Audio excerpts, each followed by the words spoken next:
Hi நான் அனிதா. நான் ரொம்ப நல்லா இருக்கேன். நீங்களும் நல்லா இருப்பீங்க நம்புகிறேன். இன்றைக்கி நம்ம சேனலில் பார்த்தீங்கன்னா எப்பொழுதும் போல் இன்ஸ்டண்ட்டான ஹெல்த்தியான ஒரு டிஃபன் தான் பார்க்க போகிறோம். இந்த டிஃபன் பார்த்திங்கன்னா பிரேக்ஃபாஸ்ட்டு, டின்னர், ஸ்நாக்ஸ் எப்படி வேணாலும் யூஸ் பண்ணலாம். முக்கியமாக குழந்தைங்களுக்கு ரொம்ப ரொம்ப ரொம்ப பிடிச்ச மாதிரி ஒரு டிஃபன் ரெசிபி இது. இது வந்து பசங்க மட்டும் இல்லை, பெரியவங்க கூட சாப்பிட்லாம்.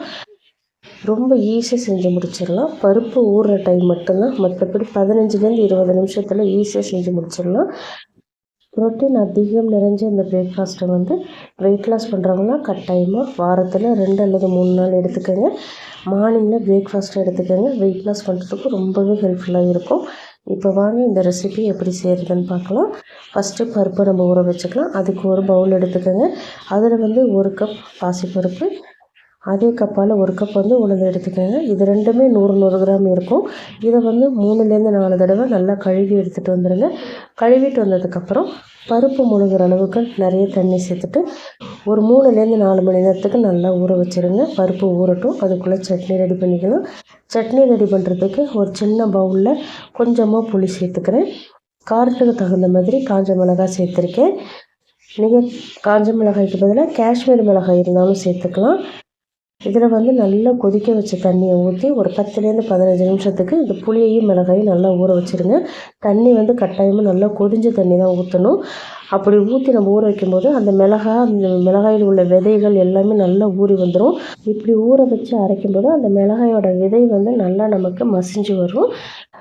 இப்போது ஊற வச்ச அந்த புளியையும் மிளகாயையும் மிக்ஸி ஜாருக்கு மாற்றிக்கலாம்.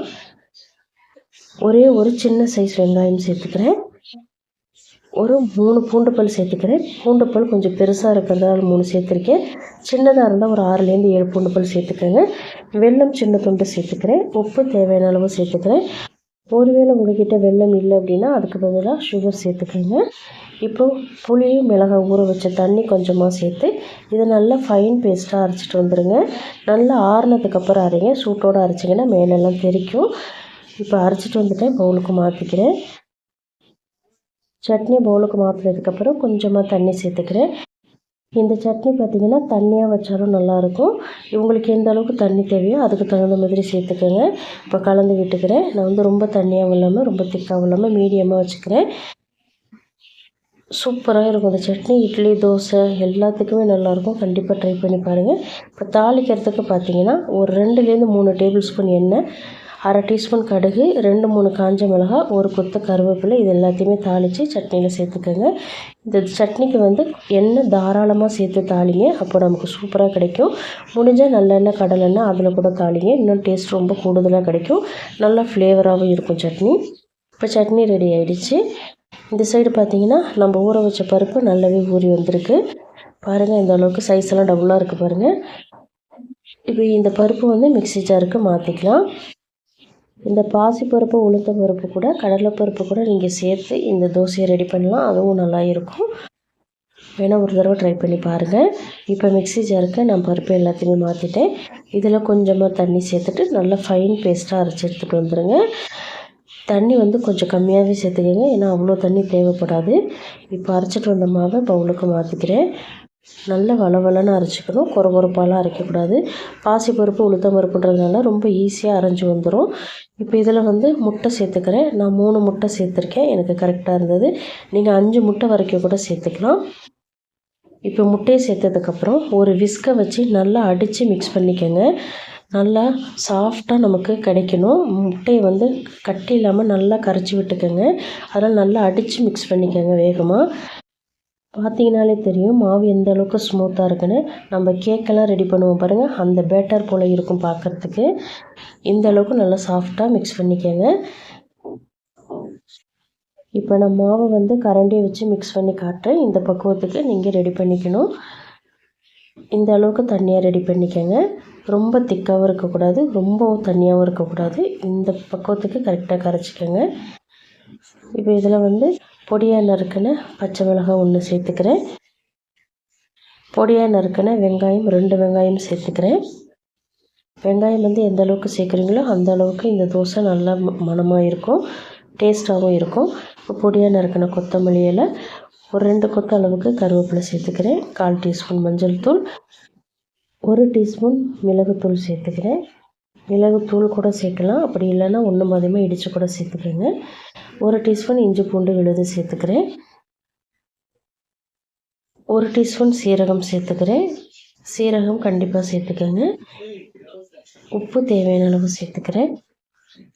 ஒரு 1/2 டீஸ்பூன் அளவுக்கு தனி மிளகாய் தூள் சேர்த்துக்கிறேன். இப்போ இது எல்லாத்தையுமே நல்லா கலந்து விட்டுக்கோங்க. வெஜிடபிள்ஸ் நான் எதுவுமே சேர்க்கல. உங்களுக்கு விருப்பமாக இருந்தால் துருவின கேரட், துருவின உருளைக்கிழங்கு இது 2யுமே சேர்த்துக்கலாம். அப்படி இல்லைன்னா முட்டைகோஸ் கூட நீங்கள் சேர்த்துக்கலாம், ரொம்ப நல்லா இருக்கும். இப்போ பாருங்கள் நல்லா கலந்துட்டேன். நம்ம தோசை ஊற்றிக்கலாம். வெஜிடபிள்ஸ் நான் சேர்க்காம தான் செஞ்சுருக்கேன், ஆனாலும் டேஸ்ட் ரொம்ப நல்லா இருந்தது. நல்லா பஞ்சு மாதிரி இருக்கும் இந்த தோசை. இப்போ தோசைக்கல்லை ஹீட் பண்ணிவிட்டேன். மாவு சேர்த்துக்கிறேன். சின்ன குழிக்கரண்டியில் நான் 2 குழிக்கரண்டி ஊற்றி திரட்டி விட்டுக்கிறேன்.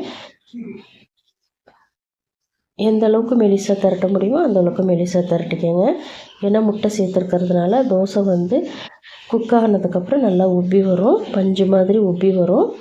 அதனால் மெலிசாக திரட்டி விட்டுக்கோங்க. இப்போ நல்லா குக் ஆகட்டும். எண்ணெய் சேர்த்துக்கலாம். எண்ணெய் உங்களுக்கு எவ்வளவு தேவையோ அதுக்கு தகுந்த மாதிரி சேர்த்துக்கோங்க. அதிகமாகவும் கம்மியாகவும் உங்கள் விருப்பத்தின் பேரில் சேர்த்துக்கோங்க. இது இப்போ நல்லா குக் ஆகட்டும். ஹை அல்லது மீடியம் ஃப்ளேமில் வச்சுட்டு குக் பண்ணுங்கள். இது ரொம்ப சீக்கிரமாக வெந்துடும், ரொம்ப டைம் எடுக்காது. அதனால் ஹை ஃப்ளேம்லேயே வச்சுட்டு குக் பண்ணுங்கள். அதே போல் ஹை ஃப்ளேமில் வச்சுட்டு குக் பண்ணுறதுனால உள்ளாரெல்லாம் வேகுமான்னு கேட்டிங்கன்னா 100% பர்ஃபெக்டாக வெந்து வரும், பயப்படவே தேவையில்லை.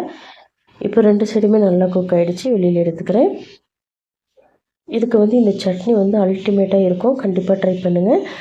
அதே போல் இந்த சட்னியில் இனிப்பு, புளிப்பு, காரம் இது எல்லாமே 3மே ஈக்குவலாக நல்லா பேலன்ஸ் ஆகணும். அதுக்கு தகுந்த மாதிரி பார்த்து பக்குவமாக வச்சுக்கோங்க.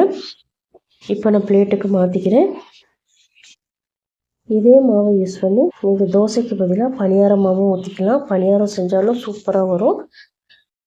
இந்த தோசை பார்த்திங்கன்னா நம்ம மசாலாலாம் கம்மியாக தான் சேர்த்துருக்கோம், அதனால் தோசை அந்தளவுக்கு காரமாக இருக்காது. அதனால் அதுக்கு சைட் டிஷ் கொஞ்சம் காரமாக செஞ்சு சாப்பிட்டீங்க அப்படின்னா ரொம்பவே நல்லா இருக்கும். அதனால் இந்த சட்னி நான் காரமாக தான் பண்ணியிருக்கேன்.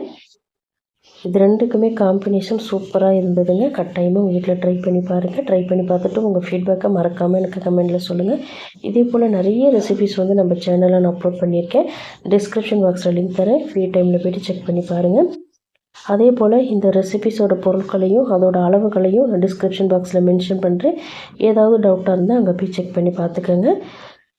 இந்த டிஃபனை இன்றைக்கி நைட்டு உங்கள் வீட்டில் ட்ரை பண்ணி பாருங்கள். இந்த ரெசிபி கட்டாயமாக உங்களுக்கு பிடிச்சிருக்கும் நம்புகிறேன். பிடிச்சிருந்தால் லைக் பண்ணுங்கள். உங்கள் ஃப்ரெண்ட்ஸ் அண்ட் ஃபேமிலி மெம்பர்ஸ் எல்லாருக்குமே நிறைய ஷேர் பண்ணிவிடுங்க. இது போல் இன்ட்ரெஸ்டிங்கான ரெசிபிஸ் தெரிஞ்சுக்க மறக்காமல் அனிதா டேஸ்ட்டு கார்னர் தமிழ் சேனலை சப்ஸ்கிரைப் பண்ணிக்கோங்க. தேங்க்ஸ் ஃபார் வாட்சிங் ஃப்ரெண்ட்ஸ். நாளைக்கு இன்னொரு இன்ட்ரெஸ்டிங்கான ரெசிபிஸோடு சந்திக்கிறேன். பாய்.